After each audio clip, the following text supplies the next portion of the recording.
अंधेरी रात थी। जंगल के बीचों बीच एक बड़ा सा हाल खड़ा था, जिसे हैरूट कहा जाता था। यहाँ बादशाह हरूथगार के सिपाही खुशी व मुसर्रत के साथ महफिलें जमाते, गाते और शराब पीते।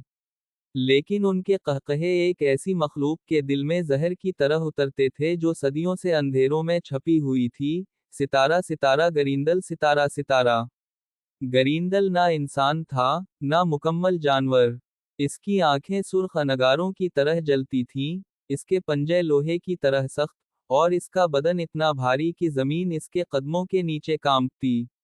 वो एक लानती नस्ल से था, जो इंसानों और खुदा के दरमियान खाई में कैद थी। हर रात, जब महफिल खत्म होने लगती और सिपाही नींद में डूब जाते, गरिंदल दलदल से निकलता। इसके कदमों की चाप ऐसी थी जैसे कोई बोझल पहाड़ हिल रहा हो। वो हाल के दरवाजे तोड़कर अंदर घुसता और सोते हुए सिपाहियों को अपने खून आलूद पंजों में दबोच लेता। चीखों की आवाज पूरे इलाके में फैल जाती, लेकिन कोई इसके मुकाबिल खड़ा ना हो सका। रात दर रात, लाशें गिरते, खून की नदी बहती। बादशाह हरूथगार का हाल वीरान होने लगा। लोग हाल के करीब आना छोड़ गए, क्योंकि वो जानते थे कि अंधेरे के बाद वहां सिर्फ मौत बसेरा करती है।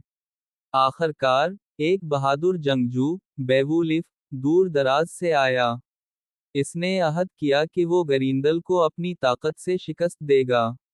लेकिन इस रात जब सब सिपाही सो गए, बेवुलिफ जागता रहा। दरवाजे के पार कदमों की लरजती चाप सुनाई दी, वो आ गया था। गरिंदल ने हाल का दरवाजा तोड़ा, इसकी सुर्ख आंखों ने कमरे को दहकते अनगारों की तरह रोशन कर दिया। वो आगे बढ़ा, लेकिन इस बार बेवुलिफ इसके इंतजार में था। दोनों ने एक दूसरे को पकड़ लिया, जमीन उनके कदमों के नीचे कांपने लगी। गरिंदल के पंजे बेवुलिफ के जिस्म को चैरने की कोशिश करते, मगर बेवुलिफ ने इसका बाजू ऐसा जकड़ा कि गोश्त और हड्डी की चरचराहट पूरे हाल में गूंज उठी। गरिंदल जख्मी होकर चीखता हवा अंधेरों में भाग गया। लेकिन इसकी वहशत अभी खत्म ना हुई थी, वो फिर लूटने वाला था, और उस बार इसके साथ अंधेरों की मां भी आने वाली थी।